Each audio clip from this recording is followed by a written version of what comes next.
Good day, and thank you for standing by.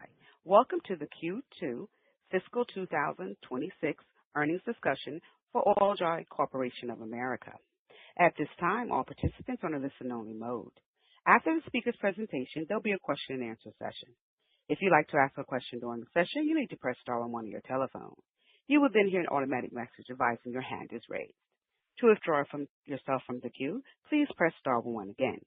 I would now like to turn the conference over to your speaker for today, President and CEO, Dan Jaffee. Please go ahead. Thank you, and welcome everybody. And we are in virtual mode, so we've got people dialing in from all over. I'm going to introduce them. We very much appreciate you guys getting your questions in early. That gave us a chance to develop our responses and prioritize. So thank you for doing that. With me today is Susan Cray, our CFO and CIO. Aaron Christensen, our VP of Operations, Chris Lamson, Group Vice President of Business to Business and Strategic Growth Initiatives, Wade Roby, VP of Agriculture and President of Amlin International, Laura Sheelan, Vice President and General Manager of our Consumer Products Division, Bruce Patesy, our Vice President of Fluids Purification, Mervyn D'Souza, VP of Research and Development, Tony Parker, our VP, General Counsel and Secretary, and Leslie Garber, our Director of Investor Relations. And I'm going to turn it over to Leslie for our Safe Harbor provision. Good morning, everyone. I also just want to note that John Blake, VP Corporate Controller, is also on the call today. On today's call, comments may contain forward-looking statements regarding the company's performance in future periods. Actual results in those periods may materially differ. In our press release and in our SEC filings, we highlight a number of important risk factors, trends, and uncertainties that may affect our future performance. We ask that you review and consider those factors in evaluating the company's comments and in evaluating any investment in Oil-Dri stock. Thank you for joining us. Now I'm turning it back over to you, Dan. Great. Thank you, Leslie. And as always, I'm going to have a few comments, but I'm really going to turn it over to the team to walk you through a lot of the details and what went on in the quarter. Very proud of the results. We had a very, very, very strong quarter, especially given the way we navigated through the storm called Fern. And I'm not going to get into that too much because I know Susan's going to cover it. Aaron's probably going to cover it. But all I'm going to say is it was another validation of the commitment and the caring that our global teammates have for doing everything they can to create value from sorbent minerals and help deliver value to our shareholders, because we had a lot of heroic effort. We absolutely emphasized safety first, making sure that everyone took care of their family. They were without power. They were without water for some period of time. It was really a dynamic situation, and we navigated it very, very well. So I'm just very proud of the team. Susan, I'm going to turn it over to you to walk us through the quarter. Sure. Thank you, Dan. In order to preserve the most time for the Q&A portion of this call, I'm going to highlight a few financial matters and then address any of your other questions during the Q&A session.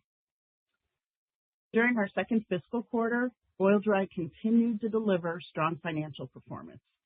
However, when I reflect back on the second quarter, what makes me so proud to be a part of this team is how everyone, especially our operations leadership, handled the situation with Winter Storm Fern. They played a team game and demonstrated agility in using our entire plant network to service our customers. And they did so while embracing the core values of our culture. Those core values shone brightly when the first thing that the operations team addressed as the magnitude of the storm impact unfolded was the safety and well-being of our teammates, followed closely by a focus on taking care of our customers, both of which are key pillars of our We Care values. Aaron, I hope your team is listening and that they know how much the rest of us appreciate what they did to handle such a major disruption and handle it so well. Switching gears back to financial performance, I want to highlight our continued ability to generate strong cash flows. During the second quarter of our fiscal year 2026, Oil-Dri generated EBITDA of $22 million, which was in line with the $22 million of EBITDA generated during the same quarter a year ago. For the first 6 months of fiscal year 2026, Oil-Dri has generated cash flows from operating activities of just over $28 million. Our strong ability to generate cash was an enabler in building our inventories. The elevated levels of inventory going into January played a key role in being able to service our customers while several of our production facilities experienced outages resulting from Winter Storm Fern. Our strong cash position also supports our continued investments in growth and infrastructure projects in our manufacturing facilities. We ended our fiscal second quarter with cash and cash equivalents of $47 million. Our outstanding debt at the end of the second quarter, including current maturities of notes payable, was $40 million, meaning that at this point in time, we have more cash than debt, and we are extremely well positioned to make continued investments in our business to support our strategic growth initiatives, such as a couple of the new product launches that we will see in the second half of this fiscal year.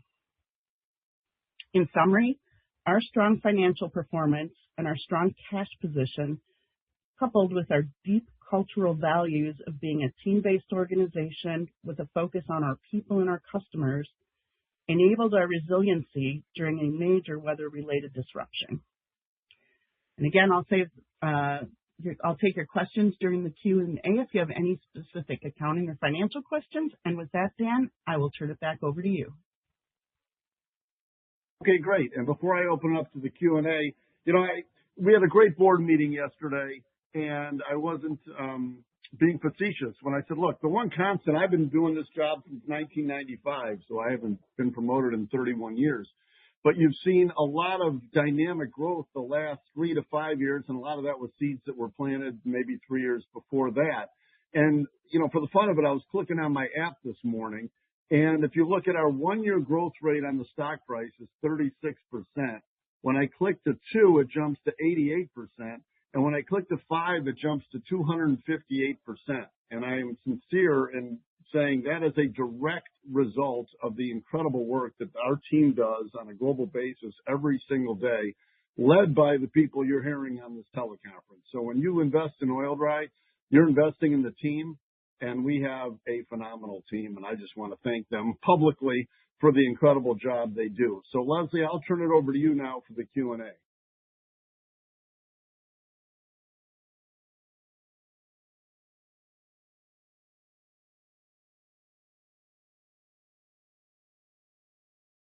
Leslie, I'm not hearing you. I'm here. I'll open up the floor for Q&A. Please submit your questions using the Ask a Question field on the webcast and click Submit. So our first question comes from John Baer from Ascend Wealth Advisors. And he asks, several years ago, Oil-Dri made it known that considerable CapEx costs would be undertaken over a 3 to 5 year period to upgrade and modernize plant and equipment. Recognizing there are always unexpected developments that pop up, how far along is that effort? Have the major initiatives been accomplished, and can we expect that those costs will diminish over the next few years? Aaron, will you please take that? Thanks, John. I appreciate the question. As we approach the completion of our 4th year of elevated capital spending, I'd say the program has really progressed as intended. We've executed our plan with strong discipline, addressing some foundational areas of the business, including revitalizing portions of our mine fleet, advancing power, air, and other critical infrastructure, and prioritizing core processing assets. Really importantly, we don't view this as a discrete project with a defined endpoint. Although prior communicated as a 3 to 5 year endeavor, that was an initial belief. Our approach to capital allocation ongoing is to increasingly anchor to our long-term replacement cost of our asset base, with a focus on sustaining high uptime, optimizing capacity, and consistently meeting customer service expectations. I often say to Dan and Susan, I am the steward of our asset base and manufacturing plants. The reliability and service performance that our customers experience is directly tied to having a manufacturing network that is flexible, continually ready to perform, and that remains central to how we think about capital going forward. Susan and Dan both paid me significant compliments in the way we managed through Winter a winter storm fern, I'll make a direct connection to the ability to have our entire asset base ready to perform when we mash the pedal coming out of that storm, and to use our plants in a way that's flexible and somewhat atypical in the weeks that follow the storm. So I hope that answers your question, John. Perfect. The next question comes from Ethan Starr, and he asks, what's the sales increase in agriculture and horticulture products, and is the increase in sales sustainable? Are you still finding new customers who want to include Verge granules in products they manufacture? I'm going to turn that over to Wade. Yes, thank you, Leslie, and thank you, Ethan, for that question and for noting the excellent performance we've seen in that division the first half of this year. There's really two parts of the market that we serve, and I'll segregate those for you real quick. The first is what I'll call the broadacre market, which would be directed at grains, oilseeds, or pulses, and that's the large-scale farming side of the business that we target with the fine ag products that we sell. The second would be on the turf and ornamental side, where we focus with engineered granules like Verge. In both cases, we've seen good performance out of those segments in the first half of the year. The broadacre side is really driven mostly by planted acres, and we've seen increases in those planted acres over the last year, which allows our ag retailer partners, who are our customers, to service more acres, and that drives sales. So that's been good growth, and we expect that to continue kind of normal to historic patterns. On the turf and ornamental side, it's the engineered side of the business where we target with Verge. That's been good as well for us, and we've seen new product opportunities for us, or new application opportunities for us come in, specifically with some new customers we've been developing. Those granules are used in products like insecticides or in products like specialty fertilizers for the turf and ornamental market. So those markets have both been strong. We remain very bullish on the growth of that side of the business as well. So overall, we expect to see good performance over the next couple of years as we continue to expand with current customers and they expand their respective markets as well. Great, thank you. The next question comes from Robert Smith and from Center for Performance Investing, and we also have a couple of other questions that are similar. Will there be new product introductions of note during the second half? Which areas, and can you share any color of expectations as to their importance? As always, thank you. I'm going to have Laura Sheelan cover that. Sure. Hi, good morning. Thanks for the question. At Oil-Dri, we're always dedicated to innovation and improve consumer experience with our robust R&D and product development teams, as evidenced by our recent and new product launches in the past fiscal year and this fiscal year. So I'm excited to report on some updates there. In recent past years, we launched our EPA-approved antibacterial litter, and excited and pleased with the progress and increased distribution during this fiscal year. Also, last quarter, I reported out on 3 new Cat's Pride crystal items that test better than competition with 30 days guaranteed odor control. We are pleased with these items and performance in the market and distribution that's growing. And then very excited to announce a new expansion of our crystal litter portfolio. Just in the past month, launched a new health monitoring litter that provides great peace of mind to consumers. We're excited to see our proprietary health monitoring formulation that we put a lot of effort to develop, not just what's currently in market, but even improved formulations for real vibrant color indications. In addition, last quarter, I reported on our new Cat's Pride scoopable pail that launched in the fall at Walmart. Well, in the second quarter, we added an additional Cat's Pride Total Odor Guard pail exclusively at Walmart, and I'm excited with that expansion of branded items. Additionally, we also just launched a new line of Cat's Pride Max Power Pro items that are exclusively online in our stand-up bags. and are designed and optimized for e-commerce fulfillment. So really excited about the progress of our innovation that's geared to offer consumers the best experience, but also to partner with our strategic customers to satisfy their needs and desires and kind of maximize for a growing e-commerce segment as well. Thank you.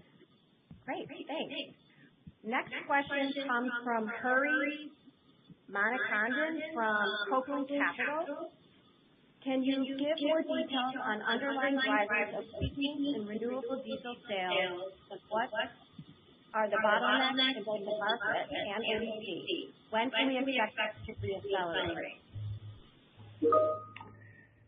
Yes, I'll respond to that. This is Bruce Patsey. And currently, the blender's tax or the blender's rebate was removed, and a producer's rebate was put in place.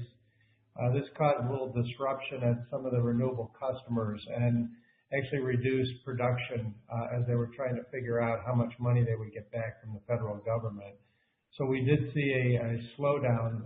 Secondly, the feedstock oils that were brought into these plants changed a little bit, and no longer is there a rebate for feedstocks that come over from China or foreign markets into the U.S. So with that, plants are just adjusting. But currently there's a 45Z rebate been put in place, and as these companies start to work with that more in the future, I'm sure we're going to see some growth in that renewable market in the coming quarters. Okay, thank you. The next question comes from Ethan Starr. Are you selling the co-packaged lightweight litter to the same customer you sell other co-packaged litter to, or is it being sold to multiple customers? Chris Lamson, please address that. Thanks, Leslie, and thanks, Ethan, for the question. Unfortunately, our contractual obligations, Ethan, really don't allow us to share either the name of the brands or partners that we're working with. But that being said, I'd really like to take the opportunity to highlight, the revenue that you saw and we mentioned in the press release. It was really a culmination of a multi-year cross-functional effort from our team and the partner to bring our first offering in the lightweight segment that is in fact a contract manufacturing item for us. While we're really excited about the new business and the revenue and profit stream it should create for us going forward, we're just as excited about really what it does for the lightweight segment. You've heard, me and more recently Laura talk time and time again that really our strategy is about growing the lightweight segment. We've got a nice sized pie of it, and we'll continue to have that nice sized pie of it, but we really want to grow that pie. And we think, candidly, as much as there's a big revenue gain here, we also think having a strong player with strong brands participating in the segment with a great product that we've worked with them to develop over the last couple of years will continue to do just that. And I think Laura would tell you, because she told me that segment growth is really continuing to work.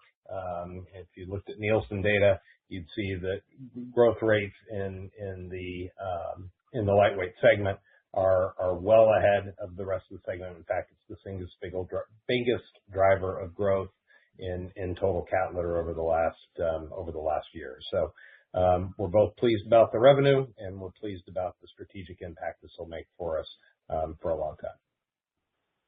Thank you. John Bear asks, in the recent 10Q, you indicate that the year-over-year 6 months per ton manufacturing costs were up, but per ton transportation and packaging costs were lower. Can you speak to the current trends in your manufacturing costs as well as transportation and packaging cost trends?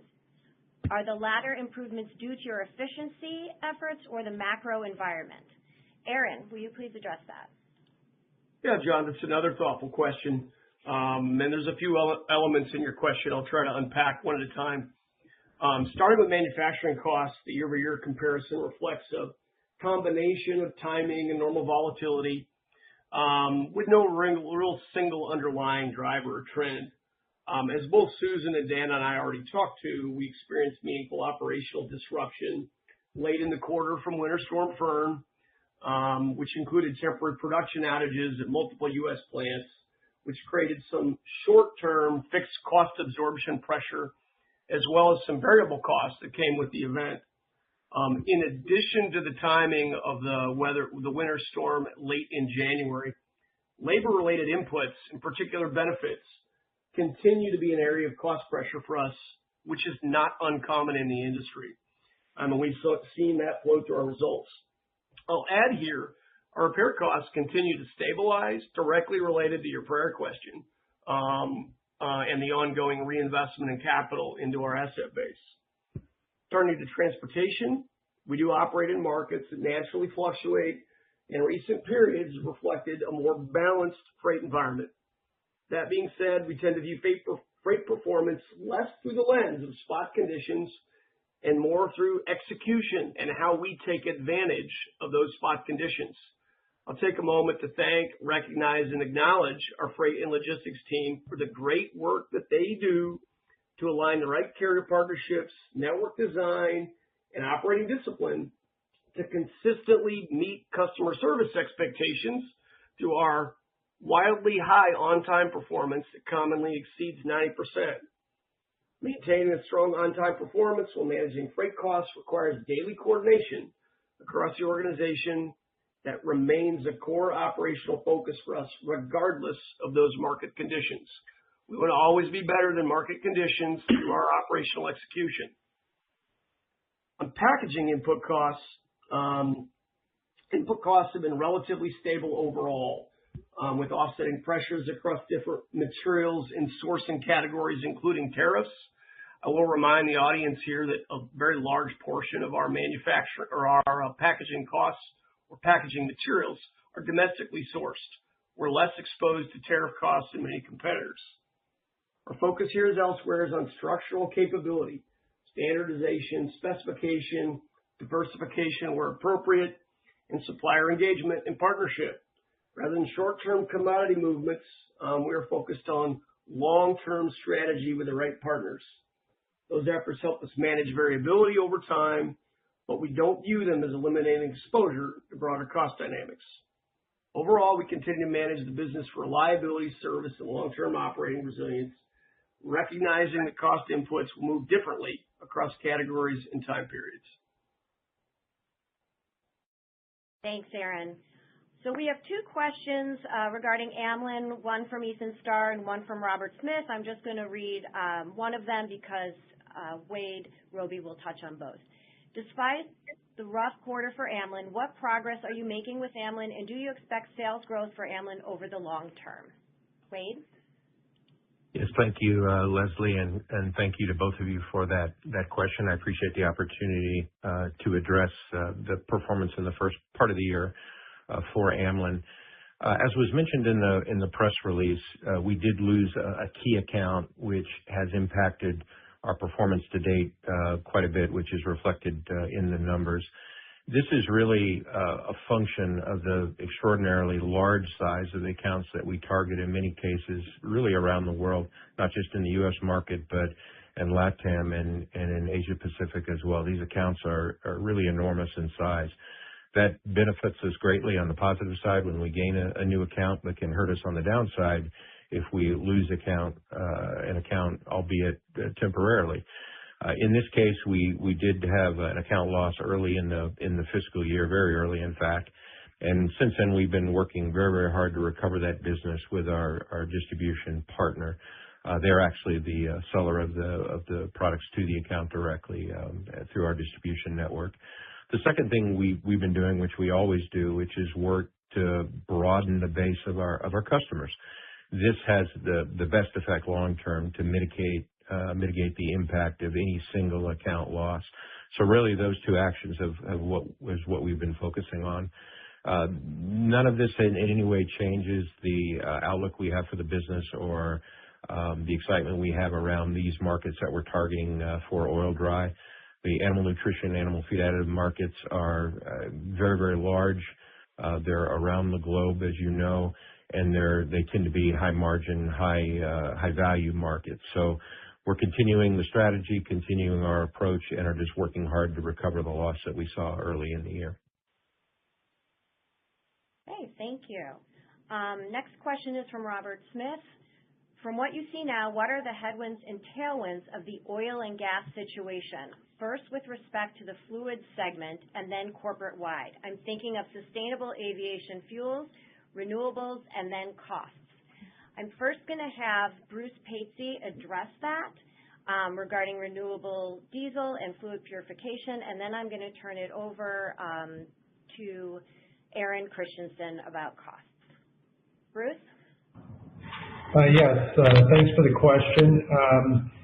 The increased or the conflict is causing increased fuel costs, obviously, for us at the pump.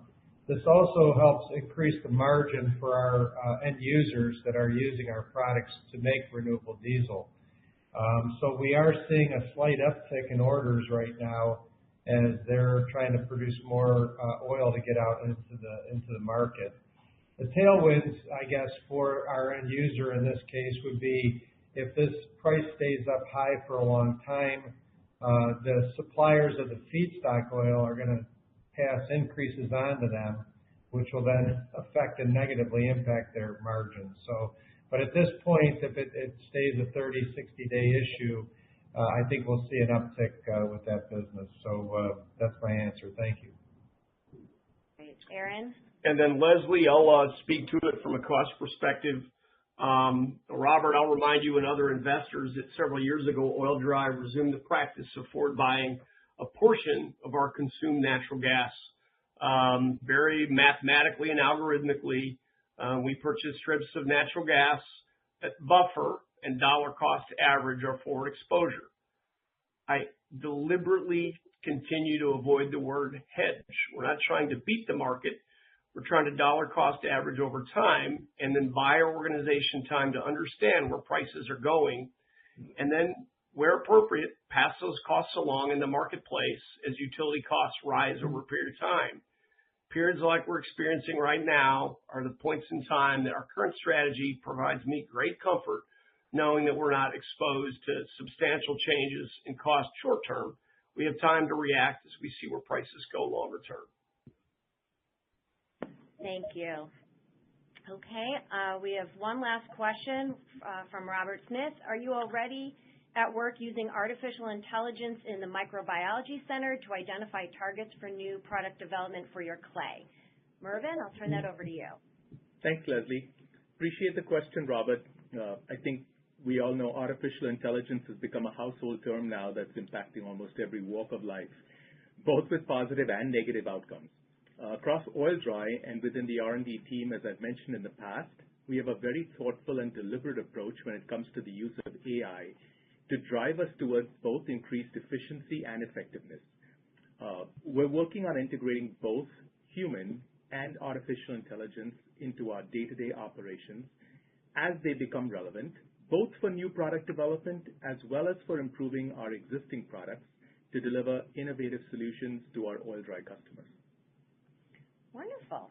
Thank you. That is the end of the Q&A portion. Dan, do you have any closing remarks? Yeah, I just want to thank the investors for very thoughtful and on-point questions. It shows, you're longtime holders and you've been very invested in the strategy and growth of the company over many, many years. And your knowledge of where we create value and where we have opportunities is clear by the questions you're asking. So thank you for that. Thank you to the Oil-Dri team. And we will be looking forward to our third quarter teleconference in around 90 days. This does conclude today's program. Thank you all for joining, and you may now disconnect.